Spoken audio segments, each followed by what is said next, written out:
खुदा के दीन की खिदमत का एक अनमोल इदारा है। इदारा रहबरे इंसानियत तो सबको प्यारा है। इदारा रहबर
मसाइल कितने भी हो क़यामत रह नहीं सकते।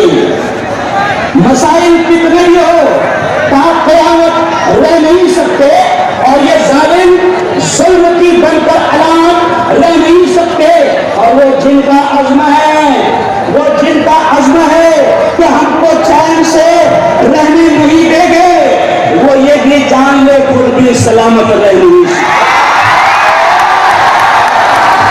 जिनका अज़्म है, वो जिनका अज़्म है कि हमको चैन से रहने नहीं देंगे, वो ये भी जान ले खुद भी सलामत रह नहीं सकते। पैदा होना तो घर को तो है।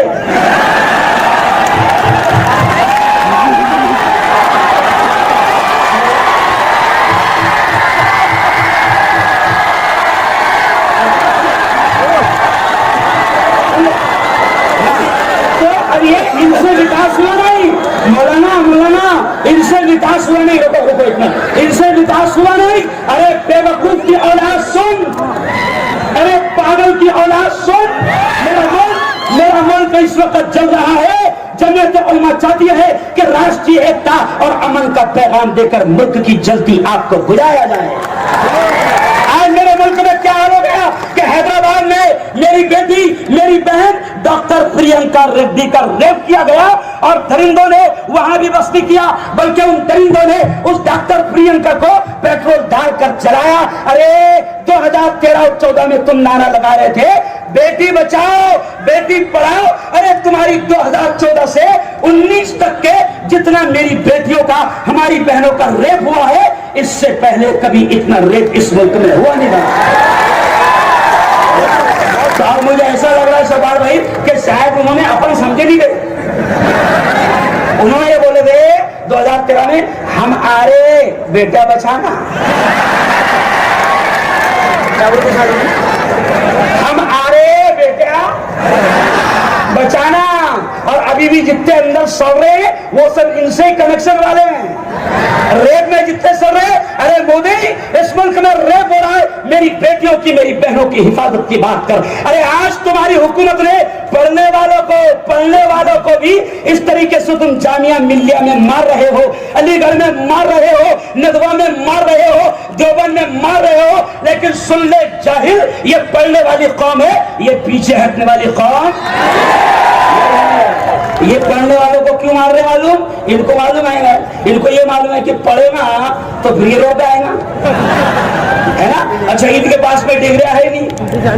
एक इंटरव्यू उनका बड़ी मुश्किल से मिला मुझे कि वो खुद कह रहे हैं कि मैं 10वीं पास है नहीं। मैं समझता हूँ मौलाना, इस मुल्क की सबसे बड़ी बदनसीबी, इस मुल्क की सबसे बड़ी बदकिस्मती कि जो शख्स 10वीं पास भी है, हमने उसके हाथ में पूरे मुल्क को दे दिया है। मैं तो हिंदू भाइयों से भी कहता हूँ, मैं तो हिंदू भाइयों कि ये हमारी बदनसीबी है। खुदा के वास्ते अब मुल्क को बदलो, मुल्क के हालात को बदलो। और जहां तक के डरने की बात करते हो, मैं कहूंगा कि सुन ले मोदी, हम वो कौम है भाई, एक मिनट, सुन ले मोदी, हम वो कौम है कि जो नल्ली में तो गूदा नहीं छोड़ते थे हिंदुस्तान।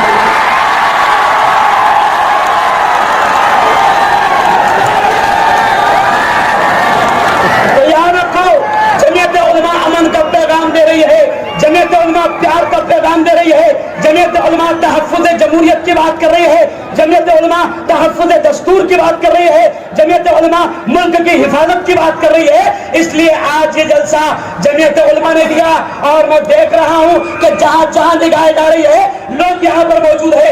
आखिरी पैगाम मैं ये दूंगा कि मेरे यारों, ट्रेन की पटरियां तोड़ना हमारा काम नहीं। क्या बात है, बहुत अच्छे। मेरे यारों, बसों को आग लगाना हमारा काम नहीं। मेरे यारों, हम जिस धर्म के मानने वाले हैं, वो धर्म हमको किसी बेकसूर को सताने की इजाजत नहीं देता। और मोदी जी कहते हैं कि वो पटरियां तोड़ने वाले, वो डब्बों में आग लगाने वाले कौन है, ड्रेस से पहचान लो। तो हम मोदी से कहते हैं कि हम तो तेरे थोबड़े से पहचान रहे कि तू कौन है। हम कौम, हम अमन वाली कौम है, हम शांति वाली कौम है। और याद रखो, परसों मैंने एक बात कही कि ट्रेन की पटरियों मत तोड़ो, बसों में आग मत लगाओ, क्योंकि नुकसान कोई मोदी और अमित के बाप का नहीं हो रहा, यह हमारी प्रॉपर्टी है। ये बसों को आग लगाने से और ट्रेनों को आग लगाने से नुकसान कोई अमित और मोदी के बाप का नहीं हो रहा। ये तो ज्यादा अगर तुम आग ले तो ये सीधा विजय माल्या के साथ में भाग जाएंगे, इसलिए नुकसान हमारा होगा। और आखिर बात, देखने को बहुत बड़ा मजमा है। मैं सबसे पहले मेरे पुलिस डिपार्टमेंट को सलाम करता हूं कि यहाँ की पुलिस दिल्ली जैसी नहीं है। पुलिस के नाम मैंने डीवाईएसपी साहब से मुलाकात करा, मैंने डीवाईएसपी साहब से चलते चलते मुलाकात करा, तो मैं जब ही समझ गया कि बहुत अच्छा इंसान है, लाठियां नहीं बरसाएगा। तो मैं मेरी दुनिया की पुलिस को सलाम करता हूं, लेकिन आपको अपील करता हूं कि देखो, इतना अच्छा मजमा आ गया, इतना अच्छा प्रोग्राम हो गया, अब शैतान कोशिश करेगा कि काया होना, तो अपनों को शैतान को कामयाब होने नहीं देना, शैतान को नफरत फैलाने का मौका नहीं देना।